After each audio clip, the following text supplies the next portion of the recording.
Proyek 3, Kelompok 3. Assalamualaikum warahmatullahi wabarakatuh. Halo, kami dari kelompok 3 kelas 10 E4. Di sini kami akan mempresentasikan proyek 3 aktivitas 2 dan 3. Sebelum itu, mari kita mengenal anggota kelompok kami. Halo, saya Marta. Saya Andriani. Saya Fikri. Saya Dimas. Ras. Dikutip dari KBBI, ras adalah golongan bangsa berdasarkan ciri-ciri fisik. Ras juga didefinisikan sebagai rumpun bangsa. Ras adalah kategori individu yang secara turun-menurun terdapat ciri-ciri fisik dan biologis tertentu yang khas. Begitu banyak macam ras yang tersebar di seluruh dunia. Sebelum itu, mari kita mengenal ras yang ada di Indonesia. Ras Papua Melanesia. Macam ras yang pertama yaitu ras Papua Melanesia. Ras Papua Melanesia memiliki ciri-ciri kulit hitam, badan kekar, rambut keriting, bibir tebal dan hidung mancung. Perlu diketahui, ras ini merupakan suku bangsa asli yang mendiami Indonesia sebelum datangnya nenek moyang bangsa Indonesia. Ras Papua Melanesia tersebar di Pulau Papua dan Kepulauan Aru dan dikenal dengan nama suku Tapiro. Suku Tapiro sendiri diketahui memiliki ciri-ciri yang sama dengan suku Semang di Malaysia dan suku Aeta di Filipina. Ras Fedoid. Macam ras yang kedua yaitu ras Fedoid. Ras ini memiliki ciri tersendiri. Ciri-ciri dari ras Fedoid yaitu berkulit sawo matang, berperawakan kecil, dan rambut berombak. Ras ini diketahui berasal dari negara Sri Lanka. Suku bangsa Indonesia yang masuk dalam ras Fedoid diantaranya suku Tomuna di Pulau Muna, suku Toala di Semenanjung Barat, Daya Sulawesi, suku Gayo di sekitar Danau Toba, suku Sakai di Siak, suku Tomuna di Kepulauan Mentawai, dan suku Kubu di Jambi. Ras Melayu Tua atau Proto Melayu dan ras Melayu Muda atau Deutero Melayu. Macam ras yang ketiga yaitu ras Melayu Tua atau Proto Melayu. Ras ini disebut sebagai nenek moyang bangsa Indonesia. Ras Proto Melayu ada di beberapa negara selain Indonesia. Ras ini tersebar di Semenanjung Melayu, Kepulauan Pasifik sampai Madagaskar dan Filipina. Mereka yang datang adalah ras Melayu Mongoloid. Ras Melayu Mongoloid memiliki ciri-ciri yaitu kulit sawo matang, muka bulat, rambut ikal atau lurus, hidung sedang atau lebar, badan tinggi ramping, membawa kebudayaan zaman batu muda, serta memiliki paham animisme dan dinamisme. Suku bangsa Indonesia yang termasuk dalam ras ini yaitu suku Toraja di Sulawesi Selatan, suku Batak di Sumatera Utara, suku Nias di Kepulauan Nias, suku Sasak di Lombok, suku Dayak di Kalimantan Tengah, dan suku Kubu di Sumatera Utara. Ras lainnya. Selain macam ras di atas, terdapat pula ras-ras lain di wilayah Indonesia. Beberapa di antaranya yaitu orang-orang Arab, Jepang, Cina, Pakistan, India, dan Korea. Orang-orang Jepang, Cina, dan Korea termasuk dalam Asiatik, Mongoloid atau ras Mongoloid. Sedangkan orang-orang Pakistan, Arab, dan India masuk ke dalam ras Kaukasoid. Ragam agama. Agama adalah sistem yang mengatur kepercayaan serta kepribadatan kepada Tuhan atau sejenisnya, serta tata kaidah yang berhubungan dengan budaya. Agama membawa nilai-nilai kehidupan bagi manusia, sehingga beberapa pengaruh yang luar biasa dalam kehidupan sehari-hari. Dalam beberapa golongan masyarakat, agama juga menjadi kebutuhan dasar dari kehidupan kelompok. Agama pun menjadi suatu pedoman yang memuat norma-norma tertentu. Islam. Mayoritas agama di Indonesia beragama Islam.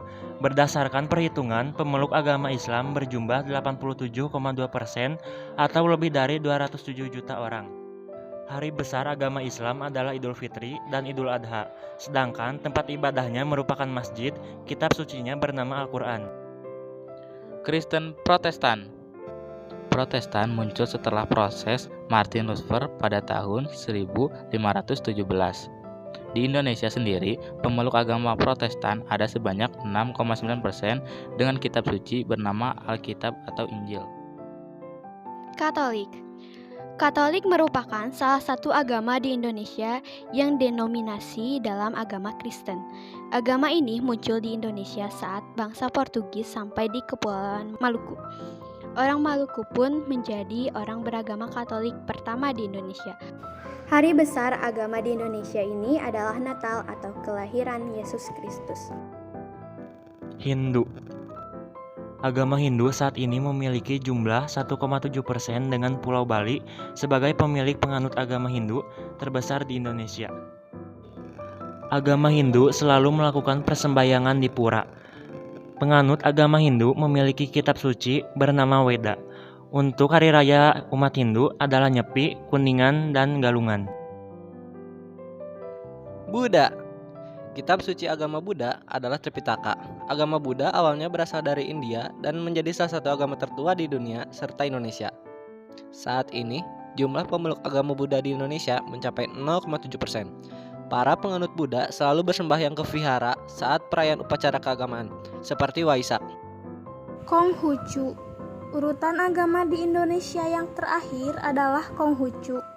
Agama ini berasal dari orang-orang Tionghoa yang berdatangan ke Indonesia. Saat ini, agama Konghucu di Indonesia berjumlah 0,05% dengan kitab suci bernama Shishu Wujing.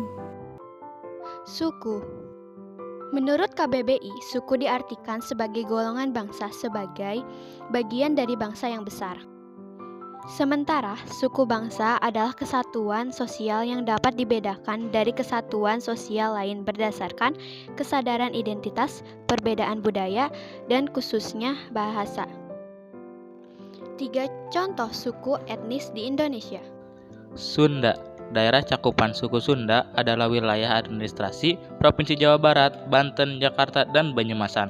Wilayah Jawa Barat, Jawa Tengah, wilayah cakupan tersebut dikenal dengan istilah Tatar Pasundan. Salah satu ciri khas suku Sunda adalah karakteristiknya yang dikenal memiliki sifat optimis, ramah, riang, sopan, dan bersahaja. Banjar. Suku Banjar merupakan suku yang mendiami wilayah Kalimantan Selatan, sebagian Kalimantan Tengah, dan sebagian Kalimantan Timur, yang dikenal suka berniaga dan merantau. Aktivitas merantau suku Banjar pun sudah berlangsung selama ratusan tahun.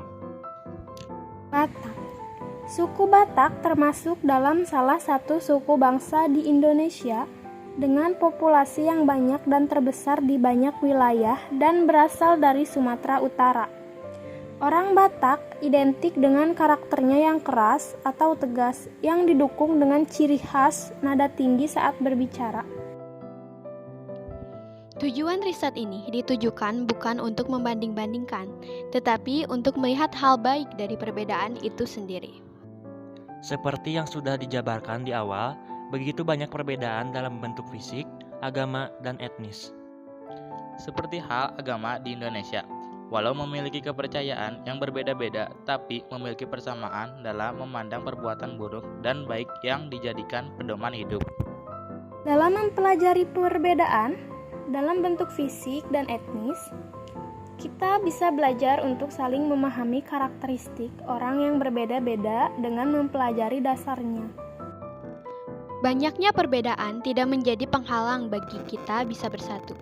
Bhinneka Tunggal Ika, berbeda-beda tetapi satu jua. Tidak peduli agamanya apa, dari suku apa, dan rasnya apa. Kita semua sama-sama manusia yang memiliki hak selayaknya tanpa adanya pembeda.